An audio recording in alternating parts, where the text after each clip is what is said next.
Halo, halo. Tes, tes, masuk.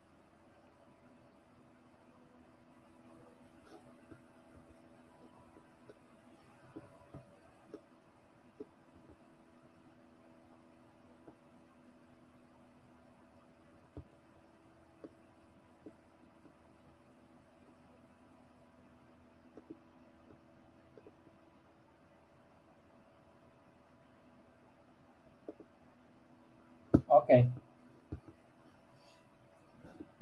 Ini gua sambil nge-record.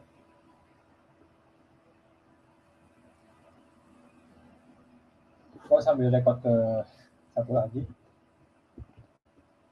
Oke. Excited banget hari ini, guys.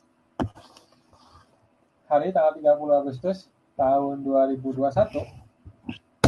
Ini gue live yang mungkin ketiga atau keempat kali gitu ya. 3 atau keempat gitu. Cuman kali ini gue nggak live karena kali ini gue webinar.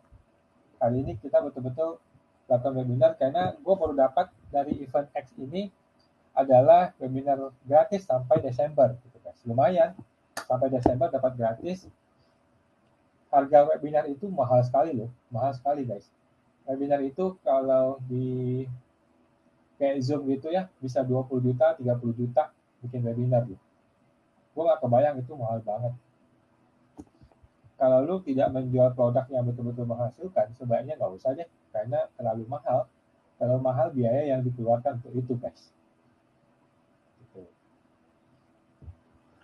Ini beruntungnya event X ini gratis dan kayaknya sekarang lagi banyak banget provider-provider yang menyediakan produk ini secara gratis gitu loh. Oke. Jadi sekarang gua pengen kasih tahu hari ini perjalanan bisnis gua seperti apa gitu ya. Mari gue ceritakan backstory-nya. Backstory-nya kenapa gue akhirnya bisa berbisnis sampai hari ini. Gitu. Awalnya gue hanyalah orang biasa. Gue anak ke-9 dari 9 bersaudara. Dari 9 saudara itu tidak pernah ada yang tidak juara kelas kecuali gue. Gitu. Gue ada satu-satunya anak yang tidak juara kelas. Tapi gue education minded. Gue orang yang suka pembelajar, gue suka baca buku, gue suka ikut seminar gitu-gitu ya. Tapi karena kepercayaan diri gue tinggi sehingga seringkali gue nggak belajar dan akhirnya malah mencelakai diri gue sendiri gitu guys. Oke. Nah setelah waktu gue kuliah itu, waktu gue sekolah lah ya, sekolah gue masih agak bagus karena waktu itu belum terdistraksi dengan pacaran gitu, nggak terdistraksi dengan olahraga yang luar biasa. Ketika gue kuliah gue mulai banyak olahraga, gue main volley, gue main badminton. Sampai hari gue masih main badminton, tapi udah nggak main volley lagi. Dulu gue main volley, gue ikut kejuaraan, mewakili Trisakti gitu. Sampai kemana-mana gue ikut kejuaraan gitu. Dan akhirnya sekolah gue terbengkalai, kuliah gue terbengkalai. Gue pernah mengalami nasib 1 koma gitu ya, nasakom. Untungnya nasakomnya cuma 1 hari atau 2 hari gitu, besoknya langsung berubah lagi. nasakomnya nasakomnya kembali lagi seperti biasa. Jadi 2 maksudnya.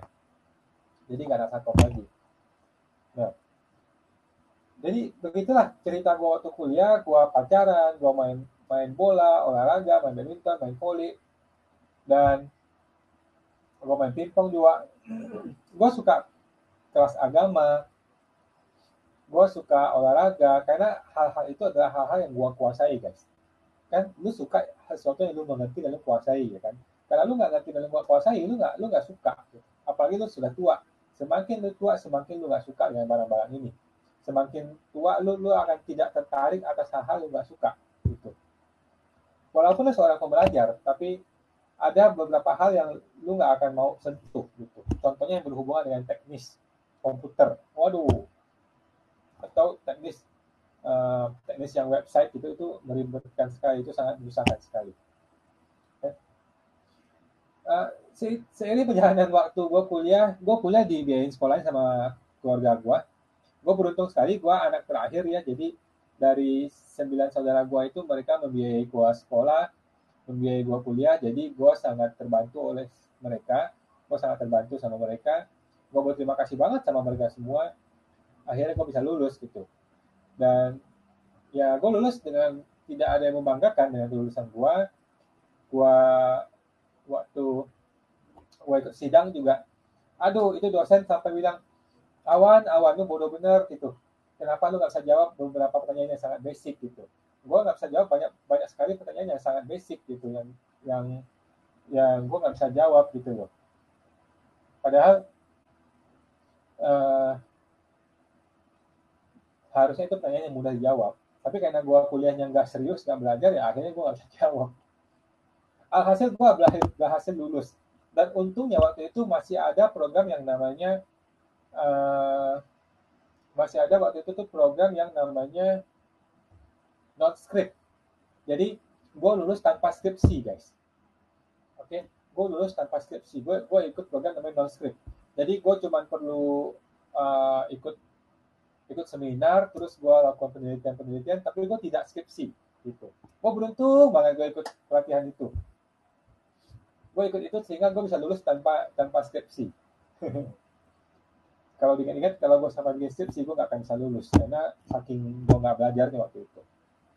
Alhasil gue kuliah 5 tahun selesai gitu, dari 2005 sampai 2010. 5 tahun gue kuliah guys. Jadi teman-teman gue udah pada lulus. Jadi teman-teman gue itu di akhir-akhir kuliah gue itu ya adik kelas gue gitu. Teman-teman adik kelas gue yang di bawah angkatan gue. Dan gue kuliah terlalu terlalu cepat ya. Gue sekolah 5 tahun udah mulai kelas 1 SD. Jadi 5 tahun kelas 1 SD, sehingga gue waktu kuliah pun terlalu cepat, sehingga begitu gue berteman dengan adik kelas gue, ya mereka seumuran gue sebenarnya gitu. Jadi justru teman-teman yang seumuran gue itu seangkatan gue itu adalah anak-anak yang lebih tua dari gue 1 tahun gitu, kebanyakan seperti itu. Dan akhirnya gue lulus tahun 2010, gue lulus. Wah, beruntung sekali waktu itu gue lulus. Cuman sebelum gue lulus, gue sudah kerja guys. Gue sudah kerja di tempatnya saudara gue, konsultan pajak. Waktu itu dia baru mulai gitu, baru mulai konsultan pajak. Gue kerja di situ. Dan sebelum itu pun, waktu gue masih kuliah, gue itu sudah ikut MLM. Oke, gue ikut MLM, gue juga ikut agen asuransi, sama saudara gue juga gitu. Gue pembelajar, jadi gue suka belajar, gue juga suka motivasi. Dan di MLM dan di asuransi lo akan dapat banyak motivasi, banyak pembelajaran, banyak teknik-teknik marketing. Pokoknya banyak sekali ilmu yang berhubungan dengan bisnis lo akan dapatkan di situ, gitu guys. Jadi gue sangat menyarankan teman-teman ini nih, kalau lu nggak pernah ikut MLM, nggak pernah ikut asuransi, dan lu lagi nggak ada kerjaan, daripada lu mikirin cewek atau mikirin uh, makanan dan sebagainya, atau nonton TV, lebih baik lu ikut agen asuransi atau agen MLM. Oke, lu nggak usah berlama-lama, setahun aja. Setahun lu kerjain secara disiplin. Kalau berhasil ya bagus, kalau nggak berhasil ya lu dapatin pelajarannya guys. So nothing tulus, lu nggak rugi apa-apa gitu. Film-film yang sudah lu lewatkan selama setahun ini, lu bisa nonton ulang nanti. Ya, lu nggak rugi apa-apa, soalnya gitu. Jadi gue waktu sebenarnya kuliah, gue belajar MLM, gue belajar asuransi, gue melakukan berbagai teknik yang namanya apa tuh, tawarin kartu nama, call calling, telepon orang, bikin home meeting, presentasi bisnis gitu ya. Waktu itu gue masih naik busway, gue masih ingat sekali everyday gue naik busway. Gue waktu kuliah naik P12, apa tuh, mikro mini yang tinggi itu. Terus pernah jatuh juga dari bus itu. Terus pernah di apa, dirampok juga, handphone gue diambil orang. Ya banyak lah pengalaman waktu di kuliah itu ya. Jadi waktu kuliah itu gue belajar MLM, gue belajar asuransi, gue juga bekerja di koko gue, di saudara gue, di kantor konsultan pajak. Itu menjelang akhir-akhir gue kuliah gitu. Karena dia baru mulai juga, gue masuk ke situ. Nah, jadi tahun 2010 gue lulus. Gue lupa deh bulan apa ya gue lulus ya. 2010 gue lulus. Waktu itu kalau nggak salah Desember gue wisuda kalau nggak salah ya. Gue nggak lupa ya wisudanya kapan.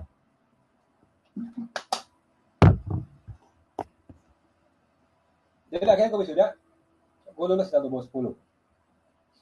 Di tahun 2010 itu, seingat gue ya, gue masih kerja sama koko gue itu sampai setahun kemudian kayaknya deh. Kurang lebih setahun kurang kemudian gue masih kerja di situ. Nah, waktu kerja di situ tuh gue ada perasaan bahwa bahwa bahwa gue itu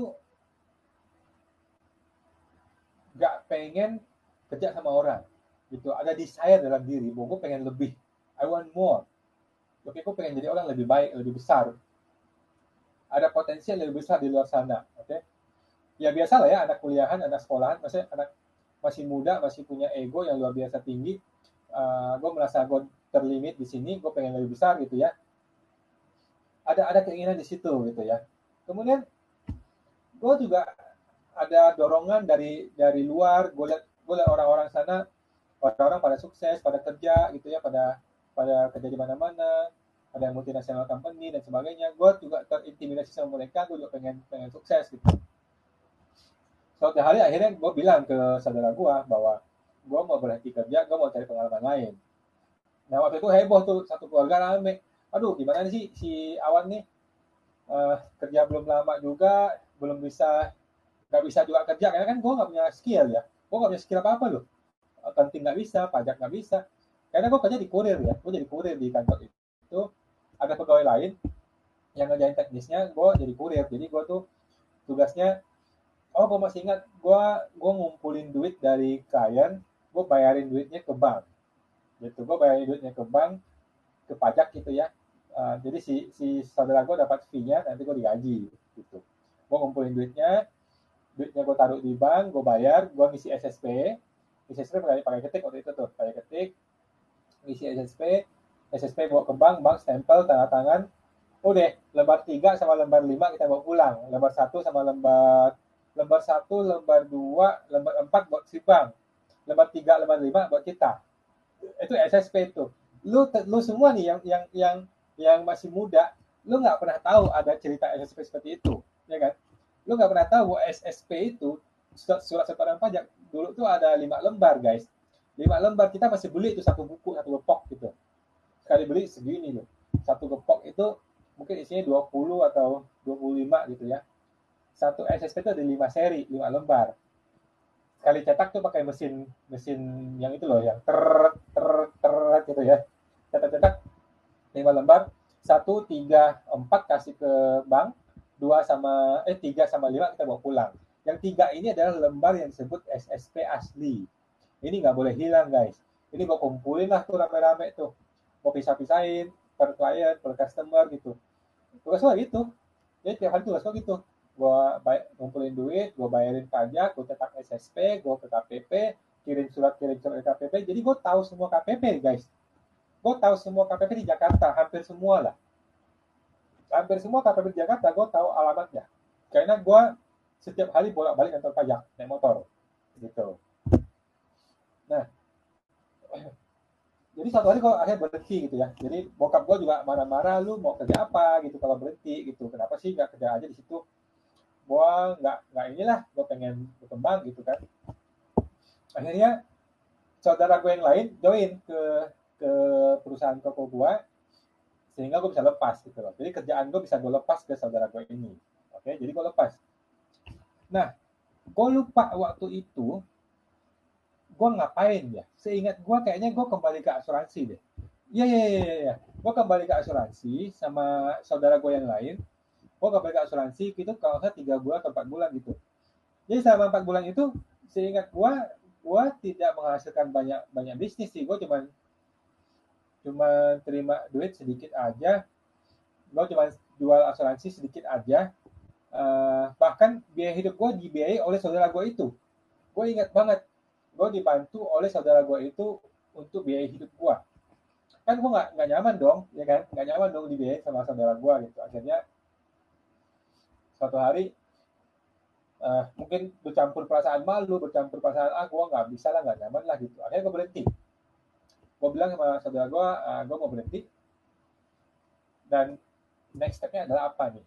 Gue mau apa nih? Nah, gue keinget orang tua gue gitu. Gue keinget orang tua gue masih udah tua, udah umur mungkin 50-an ya, si mama, si papa mungkin 60-an gitu.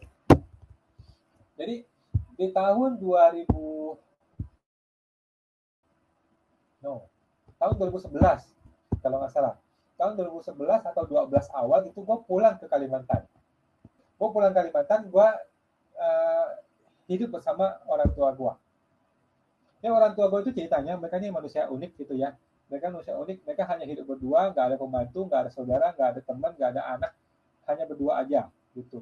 Disuruh tinggal di Jakarta nggak mau itu. Akhirnya gue merasa di antara 9 bersaudara ini ya gue satu-satunya yang nggak punya kerjaan dan gue cukup care sama orang tua gue pulang, gue tinggal sama mereka.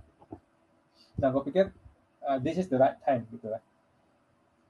Waktu itu gue merasa apa ya, gue merasa itu jalan yang tepat gitu ya, karena oh iya gue waktu kuliah pernah pengen jadi ini, pernah pengen jadi biku gitu ya. Biku itu kayak apa ya, kayak pendeta atau pokoknya pemuka agamanya gitu ya, pemuka agamanya Buddhis gitu. Jadi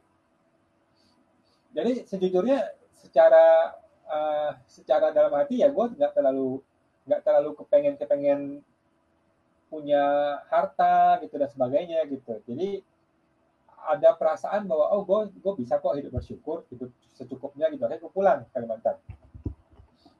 Nah gue pulang ke Kalimantan, uh, gue kerja di sebuah perusahaan.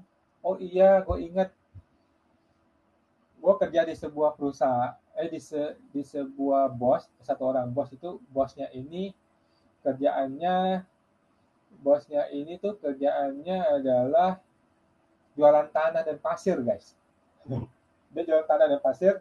Itu orang kaya banget, luar biasa. Lu tahu nggak sih, jual tanah dan pasir itu lu ngambil tanah pasir batu tuh gratis di gunung.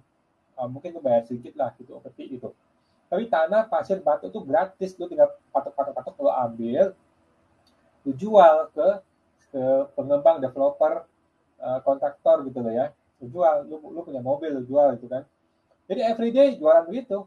Jadi gua cuma jadi admin gitu. Nah pada akhirnya 3 bulan aja, gue tuh kerja selalu 3 bulan, gue berhenti.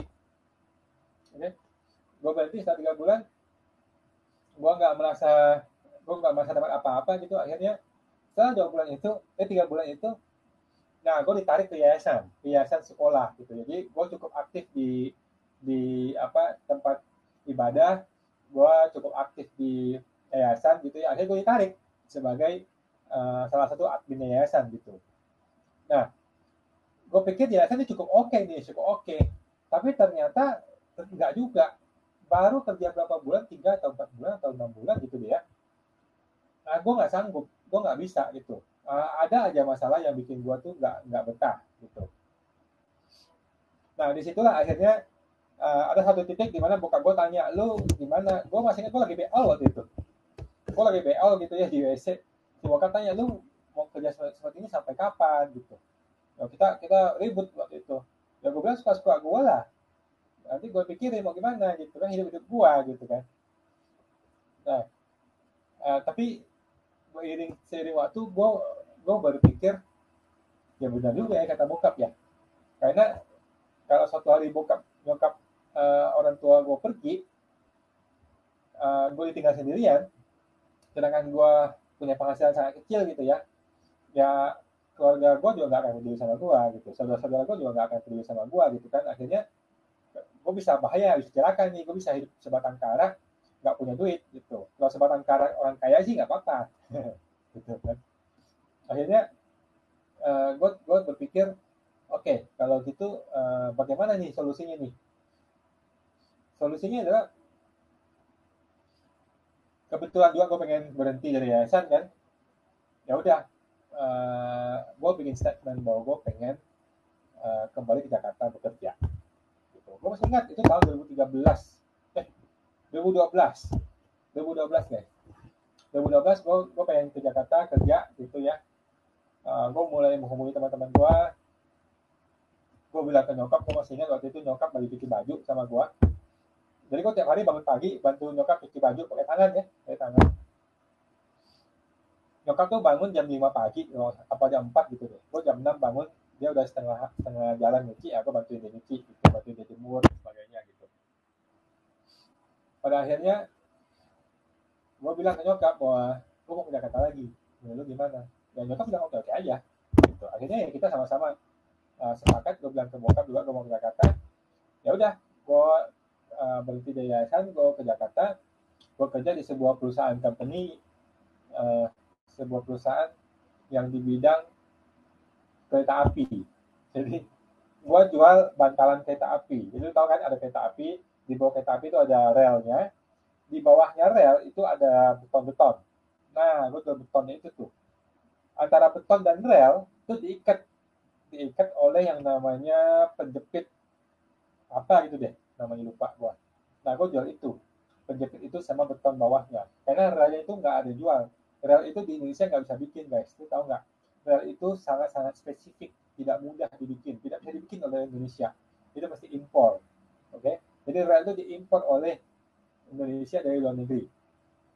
Nah, gue sampai ke Lampung waktu itu, uh, ikut pelatihannya, gue ke Lampung, ke pabriknya, gue belajar, terus ya 3 bulan gue berhenti. Padahal tuh gaji tinggi loh.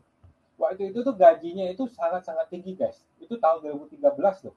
Gaji itu udah lumayan tinggi. Gitu. Tapi gue juga nggak sanggup. Setelah 3 bulan, sekarang 4 bulan, gue berhenti. Setelah berhenti gue kerja di bank.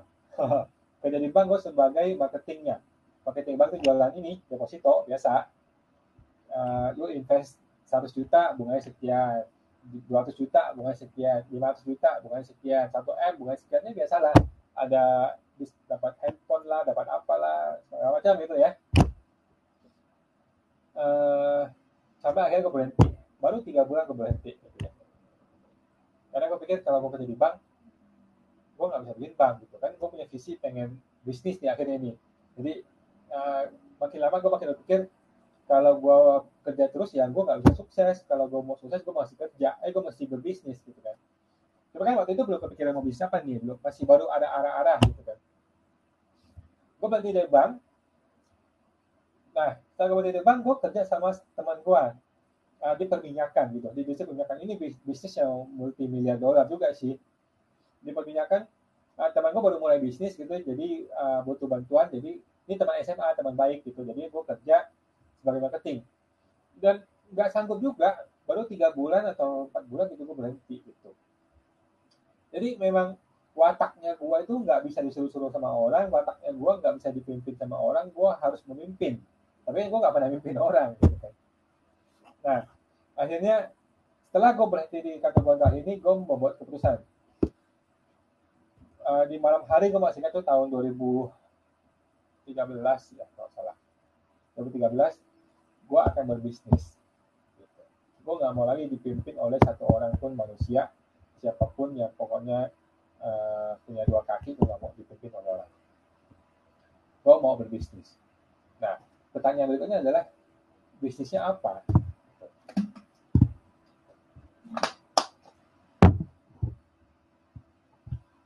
Waktu itu gue umur 25 tahun. Umur 25 tahun ya, mau bisnis apa sih?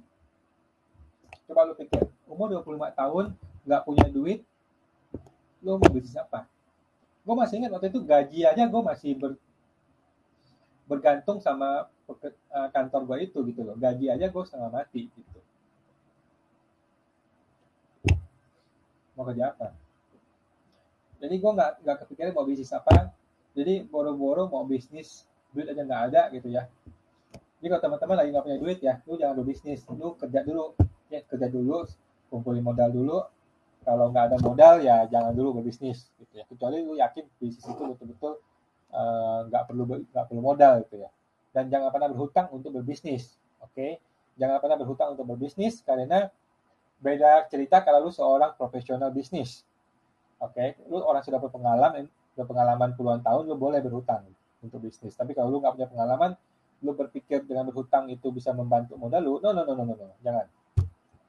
jangan pernah berhutang untuk berbisnis, jangan pernah berhutang untuk ikut seminar motivasi. Itu adalah menurut gua sangat-sangat bodoh gitu ya. Orang yang berbisnis dengan cara seperti itu gitu ya. Nah, oke, sebentar. Oke, oke, kita kembali ke cerita gua. Nah, gue keingat ketika gue stres itu, gue keingat, oh dulu gue pernah, itu waktu gue umur 25 tahun ya, gue pernah kerja di konsultan pajak. Dan waktu itu, bisnisnya saudara gue itu sudah cukup berhasil, sudah cukup oke gitu loh. Jadi gue melihat dia sebagai role model yang baik, gitu ya. Nah, jadi gue mulai berpikir, gimana kalau gue kerja berbisnis konsultan pajak.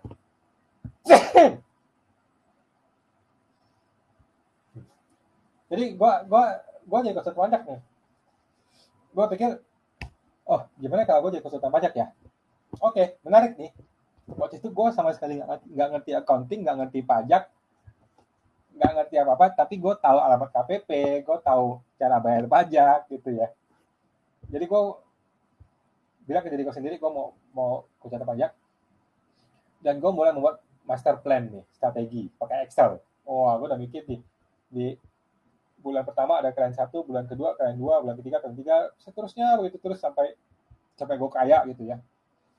Plan itu gue kirim ke beberapa orang. Pertama ke saudara gue yang dulu gue kerja itu, gue minta nasihatnya, dan gue berniat mau pinjam duit waktu itu. Alhasil gak dipinjamin duit dan gak dapat klien juga, gak dapat bisnis gitu ya. Tapi saudara gue kasih gue wisdom. Dia kasih tahu bahwa gue harus memulai begini-begini, nanti klien gue begini-begini, dikasih wisdom gitu. Dan ya oke, gue dapatin wisdomnya gitu. Ada saudara gue yang lain, gue ceritain ya nggak ada yang tertarik gitu, nggak ada yang tertarik untuk berbisnis di sini. Dan gue beruntung sebenarnya, gue beruntung karena gue nggak utang budi sama orang, gue nggak utang duit sama orang gitu loh. Kalau gue utang duit kan nanti nggak nyaman, nggak enak. Dan kenyataannya gue nggak bisa berpartner sama orang gitu loh. Gue sudah coba berpartner tapi nggak pernah berhasil gitu. Jadi gue haruslah jadi solopreneur gitu loh, menjadi pemimpin di dalam kerajaan ini. Gue nggak bisa bekerja rame-rame sama orang, maksudnya berpartner rame-rame gitu loh. Partner boleh tapi di bawah gue gitu. Nah, ketika gue memulai itu, gue ketemu berbagai hambatan. Gue udah tahu gue pengen bisnis, gue harus berbisnis. Gue nggak mulai kerja sama orang, gue sangat benci sekali kerja sama orang, dan gue mengalami berbagai hambatan. Gak ada yang bantuin, gak ada duit, gak ada support. Jadi gue kembali bekerja, gitu guys. Gue kembali bekerja, tapi kali ini gue kembali bekerja di kantor konsultan pajak. Oke, gue kerja waktu itu kalau nggak salah gaji UMR naik dikit deh, UMR lebih sedikit gitu. Gue kerja di konsultan pajak. Gue berterima kasih sekali sama bosnya, sampai hari ini gue berterima kasih banget sama beliau. Udah banyak bantuin gue, udah banyak berbuat baik sama gue. Jadi selama 3 bulan itu gue betul-betul belajar, guys. Gue betul-betul belajar semua ilmu konsultan pajak, gue pelajari di kantor itu. Oke, gue pelajari cara bikin SPT, cara bikin laporan accounting, cara bikin laporan pajak, gue pelajari semua. Oke, gue dimarah-marahin klien dan sebagainya itu udah biasa lah. Gue kerja 3 bulan, sambil gue kerja, gue bikin kartu kredit. Sambil gue kerja, gue berhutang sama, gue ambil KTA tuh. KTA waktu itu gue ambil 20 juta, gue masih ingat banget. Gue ambil 20 juta, dicicil selama 36 kali gitu ya, 3 tahun. 3 tahun, 36 kali, 20 juta dicicil. Kalau pas sebulan 300 ribu kalau salah tuh ya. 20 juta dibagi 36 kali. 500 ribu. Oh enggak. Gua ambil KTA 10 juta. 10 juta ya. 10 juta. Bagi 36 kali kan 277 ribu. Tapi gua harus bayar 350 ribu. Gua masih ingat banget tuh. Oke. Adil nggak? Nggak adil. Rugi dong. Udah gitu yang ditransfer nggak 10 juta guys, jadi transfer cuma 7.500.000. Gue masih ingat banget, 7.500.000 tuh dibagi 36 kali, gue mesti cuma bayar 200.000, tapi gue harus bayar 350.000. Gue masih ingat banget tuh hari-hari itu. Kenapa gue ambil KTA ya? Oke teman-teman, jangan pernah ambil KTA, jangan pernah ambil uh, apa namanya itu, hutang online tuh, pinjol. Nah, pinjol jangan, KTA jangan ya. Oke, gunakan apa yang lu punya untuk berbisnis. Oke. Nah, jadi gue kerja di situ 3 bulan, gue dapatin hutangnya, gue ngambil 7,5 juta ya dari bank. Gue masih bayar 3,5 per bulan. Tapi di bulan terakhir menjelang gue resign, gue sudah mulai bagi kartu nama ke orang-orang guys. Gue sudah mulai bagi kartu nama ke orang-orang. Gue masih ingat waktu itu gue ke Glodok, Taman Sari, daerah-daerah Glodok situlah ya. Terus ke Jatinegara juga kalau nggak salah deh. Pasar Pagi Mangga 2, ITC Mangga 2. Tapi gue nggak ke ini. Gue nggak ke Tanah Abang. Kayaknya Tanah Abang itu udah wilayahnya saudara gue. Jadi si papa gue udah wanti-wanti nih, lu jangan sampai lu bentrok sama saudara lu. Ya enggak, gue nggak akan ambil pasarnya saudara gue. Jadi gue nggak sentuh sama sekali Tanah Abang. Nah, jadi gue pakai kartu nama, dan untungnya ya sebelum gue berhenti ya, gue masih ingat banget tuh klien pertama gue tuh. Gue ditelepon sama klien gue, dia mau jadi mau suruh gue ngurusin pajaknya. Waktu itu ya, gue masih ingat klien gue ini, gue masih kerja gue ditelepon dia mau suruh ngurusin pajak. Waduh, gue happy banget, ayo gue kerjain gitu. Fee pertamanya 500.000. Wah, itu murah sekali sih, tapi ya it's okay. Waktu itu it's okay lah ya, gue bantuin gitu. Dan gue happy banget. Lu tau gak guys, klien pertama lu itu sangat penting. Kenapa? Klien pertama itu akan menjadi klien pecah telurnya lu. Pecah telur, pertama kali lu punya klien, lu akan pecah telur. Nah, ketika lu pecah telur, lu akan punya keyakinan bahwa, oh ini bisnis jalan loh guys. Ini jalan lampu loh. Coba ya. Klien pertama lu, itu akan memberikan lu keyakinan bahwa gue bisa loh jadi bisnis. Pertama kali gue dapat klien, gue punya keyakinan bahwa oh ini bisnis gue bisa kerjain, gue punya klien gitu. Oke. Terus gue berhenti, gue masih ingat gue masih digaji sama bos gue, gaji terakhir, gue masih ingat banget gaji terakhir dari bos gue itu.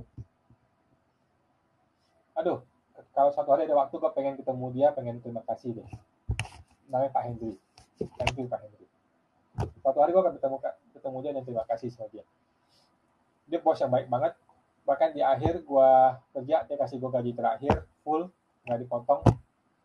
I'm happy. Gue sangat bersyukur dan terima kasih sama dia ya. Dan dari situlah gue mulai dapat satu persatu klien gitu ya. Bahkan ada klien di kantor lama panggil gue jadi konsultannya gitu. Satu persatu dapat klien gitu. Nah, ingat guys, kualitas sangat penting. Oke, kuantitas juga penting, tapi kualitas is number one. Itu yang gue nggak jaga. Nah, itu gue nggak jaga. Oke, jadi karena gue ini orang yang terbiasa teledor, terbiasa nggak disiplin dan nggak detail gitu ya. Akibatnya banyak laporan gue nggak review gitu.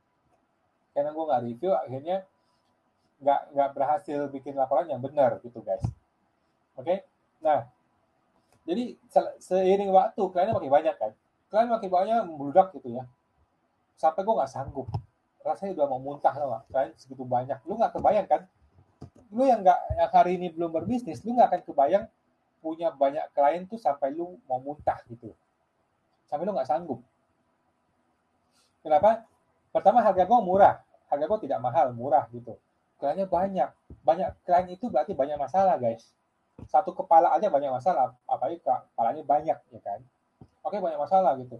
Sampai gue nggak sanggup, karena gue juga nggak kuat di software, sehingga gue mengalami banyak masalah di situ gitu. Nah, alhasil gue sampai satu tahap gue nggak sanggup lagi. Duitnya banyak guys, duitnya banyak. Itu sudah sampai lebih dari 1 M per tahun penghasilannya. Tapi gue nggak sanggup karena gue tahu gue nggak kuat gitu. Gue mulai cari partner. Nah, akhirnya gue join sama salah satu saudara gue yang lain, gitu. Jadi salah satu saudara gue yang lain dia kuat di sistem, dia kuat di sistemnya. Uh, Kalau gue sih nggak kuat apa-apa. Gitu. Kita join, gabung, kerjasama, tapi nggak sampai setahun kayaknya. Nggak sampai setahun, gue berhenti, gitu. Uh, Pertama, memang dasarnya gue mungkin tidak cocok bekerja sama dengan orang, ya. Yang kedua adalah karena gue menemukan desire yang lain nih. Gue menemukan satu harapan untuk bisnis yang lain, di mana gue bisa menghasilkan duit yang berpuluh-puluh miliar gitu. Ide seperti itu. Nah, jadi gue berbisnis yang namanya production house. Gue bikin production house, gue bikin PH untuk bikin film, gitu guys. Oke, jadi gue bikin production house untuk bikin film. Gue betul-betul putus. Gue bilang ke saudara gue, semua bisnis buat lu aja, gue nggak usah ngurus. Gue fokus ke bisnis gue yang baru ini. Dan saudara gue sangat baik sekali. Dia tetap tahankan bisnisnya, dia kerjain bisnisnya dengan biasa aja, sambil gue jalani bisnis film. Nah, akhirnya 1,5 tahun gue tinggalin ini bisnis pajak, gue betul-betul full bikin di film. Nah, masalahnya bikin film itu banyak kesulitannya. Gue nggak punya mentor, gue nggak punya pengalaman, jadi gagal. Jadi gagal. Nah, seiring gagalnya bisnis film itu, semua duit gue ludes, semua duit dan harta gue ludes karena untuk membiayai film ini. Gitu. Karena bikin film itu miliaran, bos. Bikin film itu miliaran dan nggak ada hasil lagi kan. Ya mungkin gue pengalamannya kurang. Jadi itu pengalaman juga sih, pengalaman buat hidup diri gue lah ya. Akhirnya gue gagal. Nah, setelah gue gagal ke film, gue bingung nih, gue mau apa gitu kan. Gue mau ngapain. Sampai suatu hari, ada teman gue yang ngomelin gue gitu. Lu harus balik ke pajak gitu. Supaya lu bisa dapat income yang stabil gitu kan. Ya udah, gue pikir benar juga sih. Dan waktu itu kebetulan si saudara gue yang megangin bisnis gue itu chatting gue gitu. Chatting gue untuk urusan apa gitu deh. Jadi di saat itu juga gue bilang, gue pengen balik ke pajak. Ya udah, dia welcome. Jadi saudara gue ini baik sekali gitu. Dia welcome gue, ya udah, gue welcome dan gue mau balik lagi. Tapi kali ini gue nggak mau partneran. Gitu. Akhirnya gue dibagi sebagian dari bisnis yang lama itu, sebagian buat gue tetap gue handle gitu, sebagian tetap dihandle oleh saudara gue. Oke, jadi gue kebagiannya enaknya lah gitu istilahnya. Ini saudara gue ini baik sekali, dia saudara yang paling baik dari zaman dulu ya. Dia pernah beliin gue handphone waktu gue di Kalimantan loh. Jadi gue nggak punya handphone, dibeliin handphone gitu. BlackBerry, gue masih ingat tuh BlackBerry dibeliin sama saudara gue ini. Baik sekali. Jadi dia share ke gue bisnis yang sudah gue tinggalin, dan anyway bisnisnya nggak turun guys. Nah inilah hebatnya bisnis konsultan pajak ya. Bisnis yang sudah ditinggalkan itu tidak hilang, tetap berjalan seperti biasa gitu. Nah gue di-share sebagian, dan sampai hari ini sekarang gue balik tuh sekitar tahun 2020-an deh kayaknya. 2020 awal kayaknya ya. 2020, kalau nggak salah 2020 awal. Enggak. 2020 akhir guys. 2020 akhir gue ngerjain bisnis. Oh iya, bokap gue sakit waktu itu. Si papa gue kena stroke tahun 2020 sebelum COVID tuh. Bulan Februari. Jadi bulan Februari waktu Cap Gome itu gue lagi di Kalimantan, temenin bokap sakit kena stroke. Nah, bokap kita bawa ke Jakarta, berobat di Jakarta, sampai hari ini masih di Jakarta. Nah, gue waktu itu masih ngerjain film tuh. Ngerjain film sampai sekarang akhir September, Oktober, November, mungkin November atau Oktober 2020 deh, gue betul-betul full time balik ke pajak. Oke, akhirnya 2021 ini gue udah full time di pajak. Gitu. Jadi seperti itu guys, begitu banyak halangan dalam perjalanan hidup gue ini. Nah, sepanjang perjalanan gue di sebelum gue balik ke pajak, gue banyak belajar digital marketing.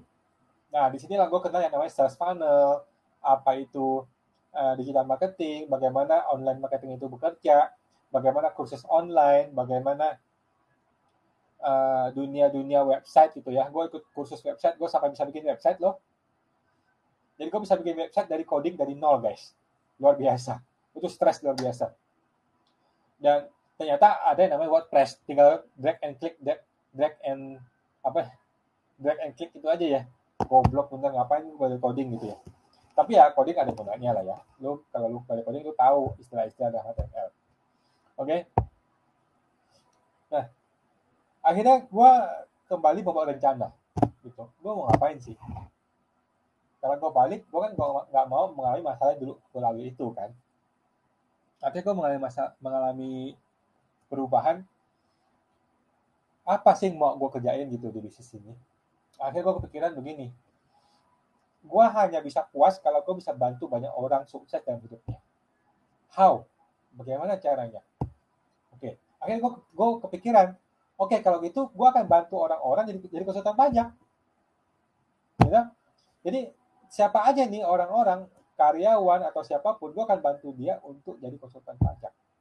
Oke? Jadi mungkin lu nih, teman-teman nih, yang masih bekerja di sebuah kantor, atau bekerja di mana gitu ya, mungkin lu punya bos yang lu benci banget, lu mau berhenti tapi nggak bisa berhenti. Oke? Jadi apa yang lu lakukan? Yang lu lakukan adalah lu ngomel terus dalam hati lu, tapi lu nggak berani ngomong, dan lu tetap makan gaji dari kantor itu, tapi lu nggak mau memberikan potensial yang full dari diri lu. Coba gue tanya, siapa yang mengalami itu sekarang? Gue pernah di posisi ini, gue pernah ada di situ, gitu guys. Gue pernah ada di situasi seperti yang lu alami itu. Okay? Tapi lu nggak punya ide bagaimana cara keluar dari situasi ini, ya kan? Lu nggak punya ide bagaimana caranya mau keluar dari situasi ini. Nah, makanya akhirnya gue bikin keputusan, oke, gue akan bikin sebuah kursus online bagaimana seorang karyawan bisa memanfaatkan waktu dia yang sangat sempit setelah dia pulang kerja untuk menjadi seorang konsultan pajak dengan penghasilan 1M per tahun tanpa perlu menguasai brevet ataupun teknis perpajakannya. Menurut lo menarik nggak, guys? Ya, lo mau nggak kasih kesempatan dalam hidup lo untuk ikut kursus gue ini dan mengikuti pelatihan ini, dan lu ambil kesempatan itu, lu mungkin akan bisa berhasil, lu mungkin akan bisa memotong garis silsilah karyawan dalam keluarga lu, dan lu akan bisa menjadi pemilik bisnis gitu. Oke. Nah, jadi sekarang itu yang gue lakukan nih. Gue sekarang fokus membangun sebuah program pelatihan. Gue belum tahu nama program ini apa. Mungkin konsultan 1M, mungkin karyawan 1M, mungkin karyawan pengusaha dan sebagainya gitu loh ya. Gue masih belum tahu namanya yang tepat tuh apa. Tapi yang kepikiran adalah gue sudah bikin kurikulumnya. Intinya step by step bagaimana seorang karyawan bisa memanfaatkan waktu dia yang sangat sempit di luar dari jam kerja, membangun bisnis jasa pajak dan akuntansi yang bernilai 1M per tahun tanpa dia perlu mempelajari berbagai teknis maupun brevet sama sekali. Oke? Nah, ini program sudah gue bikin nih, sedang akan di launching nanti mungkin di pertengahan atau akhir dari September. Gue sih maunya akhir Agustus, tapi nggak keburu guys, nggak keburu. Sekarang tanggal 30 belum selesai. Oke? Karena gue mau bikin yang betul-betul bagus buat teman-teman semua. Oke? Akhirnya gue bikin PDF gratis. Gue sudah bikin nih PDF gratis, nanti gue akan launching mungkin besok tanggal 31 Agustus gue akan launching. Teman-teman bisa lihat di profilnya IG gue akan ada link untuk ke situ. Jadi gue akan share PDF gratis mengenai profitable niche. Oke? Jadi gue sudah riset nih, gue sudah melakukan riset di market apa sih niche yang paling tepat untuk konsultan pajak. Gitu. Apa sih niche yang paling profit buat konsultan pajak gitu ya. Jadi lu nggak usah lagi melakukan market research, gue sudah kasih lu daftar 52 list dari most profitable niche. Lu tinggal analisa di daerah lu nih, tempat lu mau berbisnis nanti, niche mana yang paling cocok buat lu. Oke, lu ambil satu aja, jangan banyak-banyak. Oke, satu niche. Oke, ambil satu niche, dari niche yang lu ambil ini, apa yang mesti lu lakukan? Oke, nah, lu mesti ikutin program gua step by step. Selengkapnya itu program itu mungkin program yang gua bikin ini mungkin sekitar 8 minggu ya. Jadi 8 minggu ini lu ikuti semua dengan detail dan lu kasih waktu minimal 6 bulan untuk melakukan proses ini selama sebaik-baiknya yang bisa lu lakukan selama 6 bulan. Oke. Okay? So please give me a chance 6 bulan untuk ngajarin lu, untuk mementor lu, untuk melatih lu, mengasah lu sampai lu betul-betul bisa menjalankan ini bisnis secara profesional, guys. Dan gue janji gue akan memberikan semua yang bisa gue berikan, semua ilmu yang bisa gue berikan, gue akan share ke lu selama 6 bulan minimal. Oke? Dan lu lihat hasil nanti. Bagaimana hasilnya setelah 6 bulan atau setahun gitu. Oke? Kalau ini gagal, lu nggak buang-buang duit kok. Lu dapat pelajarannya, lu dapat ilmunya. Oke? Dan lu bisa analisa diri lu sendiri, lu lemahnya di mana, atau mungkin lu pengen berbisnis yang lain dan sebagainya.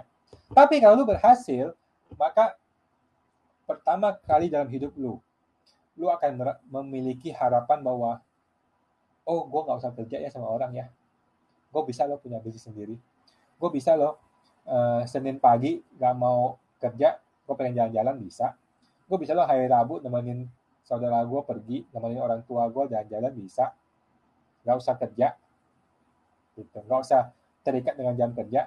Nah,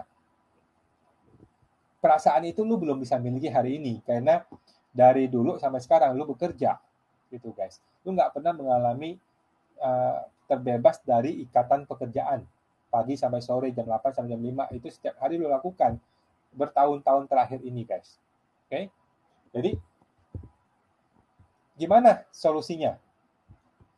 Nah, nanti lu lihat aja di IG gua, nanti gua akan launching, gua akan memberikan PDF secara gratis, guys. Ini gratis ya. Gua kasih gratis 52 profitable niche untuk lu pelajari. Lu nanti bisa pelajari apa yang terbaik buat lu. Nanti setelah itu lu lihat coaching gua, lu lihat program pelatihan gua dari 8 minggu ini, 8 minggu pelatihan gua itu lu ikutin setiap minggunya. Kalau lu punya waktu lebih banyak, lu bisa lebih cepat. Tapi kalau lu waktunya bekerja full time, lu akan butuh waktu sekitar 8 minggu untuk menyelesaikan kursus ini. Oke? Kursusnya sangat-sangat murah. Oke, gua kasih lu spesial. Nah, selama 8 minggu lu praktekkan semua ini, nanti kita lihat, guys. Kita lihat selama 6 bulan, 1 tahun, lu kerjain secara konsisten. Gua janji lu akan bisa sukses, lu akan bisa jadi konsultan pajak, dan suatu hari lu akan menjadi seorang bisnismen yang profesional di bidang ini, guys. Oke? Nah, teman-teman, kalau ada pertanyaan silakan bertanya ya. Ini sudah tinggal 10 menit lagi, udah 24:09. Setuju juga ya pakai ini ya. Cuman ini pakai web ini apa namanya dari website.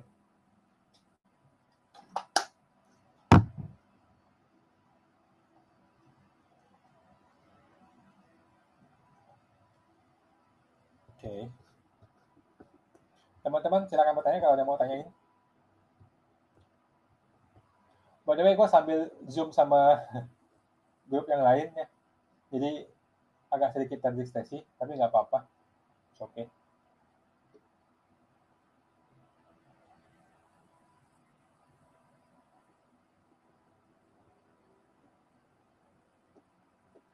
Ya teman-teman, kalau ada mau tanya silakan tanyakan ya. Langsung aja.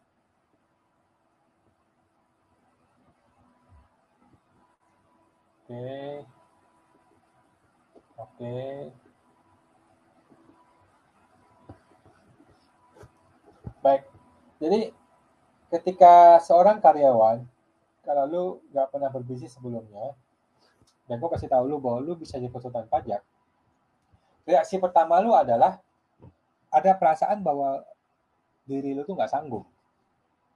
Kenapa? Karena bayangan lu untuk menjadi seorang konsultan adalah harus sudah brevet, harus sudah punya izin, harus sudah ujian USKP. Yang mana lu nggak punya brevet, lu nggak punya izin, lu nggak pernah ikut USKP, kalaupun ikut juga mahal, lu nggak mau ikut. Harus punya klien, dan lu nggak punya klien, apalagi itu. Pokoknya ada ribuan alasan untuk lu tidak memulai bisnis ini, karena memang ini sulit, guys. Ini bukan bisnis yang lu kerjain besok lu kaya, enggak. Ini bukan bisnis yang lu boom kasih modal besok jadi kaya, nggak bisa juga, nggak bisa. Ini bukan bisnis yang lu kasih modal masuk, modalnya bisa lu beliin barang, lu jualan seharga semurah mungkin, lu dapat untung, enggak, guys. Ini bisnis adalah bisnis kepercayaan. Okay? Jadi nggak mudah. Gue nggak pernah bilang mudah, tapi gue tahu solusinya gitu. Kalau lu nggak punya brevet, lu nggak punya izin, lu nggak punya USKP, lu nggak punya klien, bagaimana kalau gue bilang lu nggak perlu ini semua? You don't need all of this. Oke, fuck them. Oke, fuck them. Nggak perlu. Lu nggak perlu itu semua. Oke. Yang lu perlukan adalah keinginan yang sangat kuat dari dalam diri lu bahwa gua mau bisnis. Dan kali ini gua akan serahkan waktu gua di luar jam kerja untuk berbisnis jasa konsultan pajak dan accounting. Udah, itu dulu nih. Lu udah punya keinginan dan punya visi. Selanjutnya, gua akan tunjukkan ke lu step by step-nya, guys. Step by step-nya bukanlah brevet, no. Untuk menjadi konsultan pajak, lu tidak harus menguasai brevet, oke? Di video YouTube gue terakhir kemarin, gue kasih tahu lu. Untuk menjadi bisnismen yang sukses, lu harus berpikir seperti seorang kontraktor, oke? Seorang kontraktor bangun rumah, bagaimana caranya? Oke?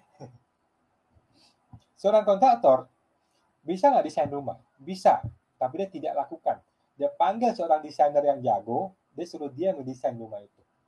Desainer ini sudah berpengalaman puluhan tahun mendesain rumah, jadi hasil desainnya sangat bagus. Oke. Seorang kontraktor bisa nggak nyemen? Bisa, dia bisa nyemen. Tapi dia tidak lakukan. Dia panggil seorang ahli semen yang setiap hari selama 30 tahun terakhir nyemen. Oke, dia panggil tukang semen. Bisa nggak tukang kontraktor ini maku bikin atap, bikin atas, ceiling? Bisa. Tapi ini tidak lakukan. Dia panggil seorang ahli yang setiap hari kerjaannya bikin atap, spesialis di atap, selama 10 tahun terakhir. Nah, orang ini dia panggil, dia bikin atap. Oke. Seorang kontraktor, bisa nggak bikin instalasi listrik? Bisa. Paham nggak dia tentang listrik? Paham. Tapi dia tidak lakukan. Dia panggil ahli listrik yang sudah berpengalaman puluhan tahun ngerjain listrik, masuk ke tim ini. Oke. Seorang kontraktor bisa ngecat. Dia bisa ngecat, bukan nggak bisa ngecat. Oke. Tapi dia tidak kerjakan. Dia panggil orang ahli ngecat yang sudah puluhan tahun tugasnya ngecat doang. Dia panggil tim-tim ahli ini, bikin satu rumah. Rumahnya jadi. Rumah ini dia jual. Paham guys? Oke. Tukang cat ini bisa ngecat, tapi dia nggak bisa bikin rumah. Oke. Tukang atap, tukang semen, tukang apa tadi? Tukang lain-lain ini, tukang-tukang ini nggak bisa bikin rumah. Mereka ahli satu hal, tapi mereka tidak ahli dalam semua hal. Oke. Oleh karena itu, butuh namanya kontraktor. Kontraktor inilah yang manage ini semua, mengerjakan ini semua. Tugas kontraktor apa? Mencari klien, menjual rumah. Tugas dia tidak menjadi teknis. Sama seperti konsultan pajak, guys. Konsultan pajak bukanlah ahli di pajak maupun accounting. Gue mungkin nggak bilang konsultan pajak ya, bisnis pajak akuntansi. Oke, seorang yang jago di bisnis pajak akuntansi, dia ini kalau dia nggak ngerti ngerjain SPT, apa yang dilakukan? Dia panggil seorang teman atau siapapun profesional yang jago ngerjain SPT, yang sudah bertahun-tahun ngerjain SPT tahunan, SPT pajak, SPT 21 bulanan dan sebagainya, dia panggil jadikan tim ngerjain pajak. Dia bisa nggak ngerjain accounting? Bisa, bukan nggak bisa sih, ngerti dikit-dikit. Tapi akan jauh lebih mudah dia panggil seorang teman atau karyawan yang menguasai accounting, suruh dia kerja. Oke, gitu. Seorang konsultan pajak bisa nggak ngerjain transfer pricing contohnya? Jawabannya bisa, bukan nggak bisa. Tapi alangkah baiknya dia panggil temennya yang jago di transfer pricing, yang spesialis di transfer pricing, mereka bikin tim. Dia tugasnya adalah mencari klien, guys. Mencari klien, kliennya suruh orang-orang ini kerjain. Nanti dia dapat hasilnya, dia bagi buat mereka. Begitulah cara kerjanya seorang konsultan pajak yang profesional, guys. Oke, kalau mau jadi konsultan pajak yang profesional, yang profitable, lu harus bermain seperti seorang kontraktor. Lu nggak boleh bermain seperti seorang tukang semen, seperti seorang tukang batu, seperti seorang tukang cat, atau seperti seorang tukang yang lainnya. No, no, no, no. You will waste a lot of your time melakukan itu semua, dan bisnis lu tidak berkembang. Oke, bisnis lu akan kecil aja begitu terus. Lu nggak bisa berkembang. Kalau lu mau bisnis lu berkembang, lu nggak boleh walk in the business. No, lu harus walk on the business. Paham? Lu nggak boleh bekerja di dalam bisnisnya. Lu harus bekerja pada bisnisnya. Lu melihat bisnisnya bekerja, lu analisa apa yang salah, lu betulin yang mana yang salah. Oke. Tapi kalau lu masuk ke dalam bisnis, lu terjun di dalam bisnis, lu kerjain teknis, lu nggak sempat mikirin yang di luar. Lu nggak sempat mikirin cari klien, nggak sempat mikirin marketing, nggak sempat mikirin memperbaiki bisnisnya, guys. Oke, so lu harus remove yourself from the business. Lu harus ngeluarin diri lu sendiri dari bisnis ini, lihat dari luar, sehingga lu punya perspektif seorang kontraktor, guys. Oke, perspektif lu ada perspektif seorang kontraktor, bukan perspektif karyawan. Oke, nah, lu harus melakukan shift mindset ini, shift mindset, oke, perubahan karakter, perubahan pola pikir ini, guys, ini sangat-sangat penting sekali. Kalau tidak melakukan perubahan pola pikir ini, maka tidak akan ada bedanya ketika lu bekerja di kantor dengan lu menjadi konsultan pajak. No different. Gue punya banyak teman memulai bisnis konsultan pajak dan sampai hari ini setiap hari kerjain teknis. Akibatnya nggak ada bedanya ketika dia kerja dengan kondisi sekarang, sama aja. Dia harus bekerja setengah mati untuk mengerjakan tugas dia sebagai yang punya klien ini gitu. Padahal dia bisa meng-hire seorang karyawan suruh kerjain, dia fokus cari klien baru, kliennya banyak nanti, gitu loh, guys. Oke, paham ya? Jadi teman-teman, gue harapkan sih mudah-mudahan semua udah paham ya. Sekarang udah jam 20.59. Sebentar lagi mau selesai. Jadi intinya adalah teman-teman ambil dulu PDF yang gratis ini dari link di Instagram gue, mungkin besok udah launching.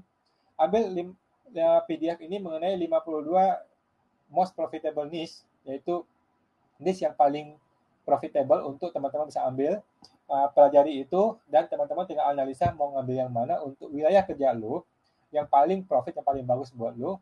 Setelah itu, ikuti program pelatihan gua yang akan segera launching juga, mungkin di September nanti ya. Tunggu aja di YouTube gua ataupun di Instagram gua akan launching. Nanti di sana teman-teman tinggal pelajari nih selama 7 atau 8 minggu gitu, pelajari semuanya step by step. Setelah itu semua selesai, lu akan sudah punya brand, lu akan sudah punya website, lu akan sudah punya perubahan mindset, dan lu akan punya apa ya, yang paling penting itu adalah sebuah perjalanan bisnis akan dimulai. Lu bayangkan dalam hidup lu terus bekerja dalam hidup lu nggak pernah mengalami punya feeling bahwa oh gue sekarang punya bisnis gitu. Ada bisnis nih masih kecil yang harus gue elus-elus, yang harus gue layanin, yang harus gue kerjakan, yang harus gue rawat. Lu nggak pernah punya pikiran itu ketika lu bekerja. Ketika lu kerja, lu hanya bekerja berdasarkan perintah bos lu. Sekarang lu adalah bos bagi diri lu sendiri. Lu adalah bos dari bisnis lu sendiri. Oke. Oleh karena itu, mulailah perjalanan ini, guys. Oke. Now is the time. Waktu yang terbaik untuk memulai bisnis adalah kemarin, atau 2 tahun yang lalu, atau 3 tahun yang lalu.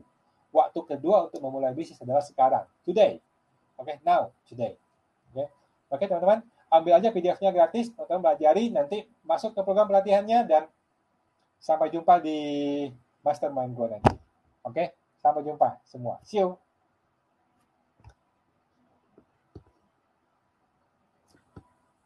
End session.